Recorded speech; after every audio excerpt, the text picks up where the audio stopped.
More than 84 million people have already cast their ballots early, including more than 3 million in New Jersey. Let's bring in New Jersey Senator Cory Booker, who's also a big supporter of the vice president. Senator, thanks for being here.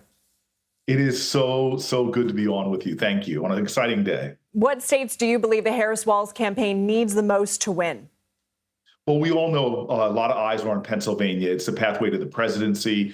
It's essential for us to keep in the United States Senate. So I think that is really one of the key states. But we know there's 7 really vital swing states. And so a lot of folks are going to be watching up in the Great Lakes region, Wisconsin, Michigan, and obviously Pennsylvania. But the West is going to be Nevada and Arizona, North Carolina, Georgia. All of them are key.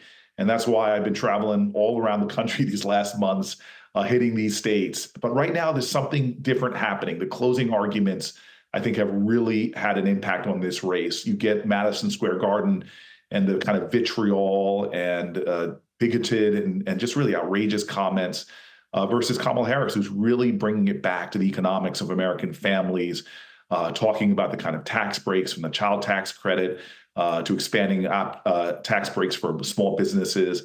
I really think that's making a difference. My friends on doors in states from Iowa to Pennsylvania, from Nevada to Georgia are hearing from Republican women, elder women, breaking towards Democrats in numbers that are really inspiring me to believe that Kamala Harris is going to win this, especially around reproductive rights, which is, I think, something that people know is on the ballot. Former President Trump so far has been polling better among black male voters than he did in 2020. Why do you think that is? Well, I think that's actually dwindling too. When you see the kind of vitriol, I mean, I couldn't believe that hearing these bigoted comments about watermelons and that kind of stuff. It so chilled the community. I've been in barbershops this weekend, this past week, hearing such anger towards Donald Trump that he can't let the racism go, and that he continues from his days in the Central Park Five and the accusations about the way they did rental properties when he was coming up, to what he did to Barack Obama, to now. He's really triggered something with his final comments, really reminding people the kind of bigotry that swirls around him. And I'm really seeing African-American men get angry. And then you add to that the kind of dirty tricks that are being played, taking people down in the last minute, like we saw voter rolls and things like that. We know that our vote is really important because of the efforts going to suppress it. And I think that's got a lot of people upset as well. Trump may prematurely declare victory tonight to allow him to muddy the waters with unfounded doubts that the election is being taken from him. I interviewed Representative Byron Donalds earlier in the show. He said victory will only be declared as long as the campaign ensures that it was a free and fair election. How concerned are you about the potential aftermath tonight and beyond? Well, first of all, I'm confident in a free and fair election like we had in 2020 when Donald Trump's own top election official in charge of the security elections declared the 2020 the most integrity-based, safest election with the least amount of any kind of irregularities or what have you. And then what did Donald Trump do? He fired him. This is a guy that's trying to put down a pretext for his loss so that he can again do the kind of despicable things he did to our democracy, not ensuring the peaceful transfer of power, inciting people on January 6th.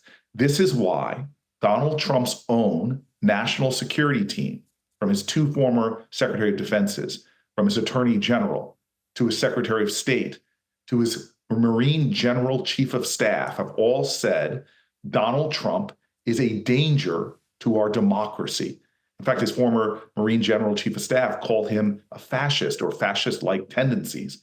We are all Americans. The one thing we can agree on is a peaceful transfer of power and accepting the results with dignity of the election, like George Bush did, like Al Gore did. When you lose, you do the right thing and prepare the incoming person to take on the challenges of the office. And let me say this, as a United States Senator, I get classified briefings all the time. The Russians, the Chinese, the Iranians, this has been reported widely already, are preparing for, as soon as polls close, to start trying to bring deep fakes and more interference with the conclusions around our election. They were going to try to sow as much discord in our country as possible. So I warn every American, independent, Republican, or Democrat, this is our democracy. Voting is the most sacred act. There are Republicans and Democrats all around the country ensuring that this is a safe and fair election. Don't let one man, Donald Trump, as a sore loser, undermine our democracy and again instill violence in our country. We've got to come together after this election. We have big problems to solve, but even more so, we have great opportunities in America to seize.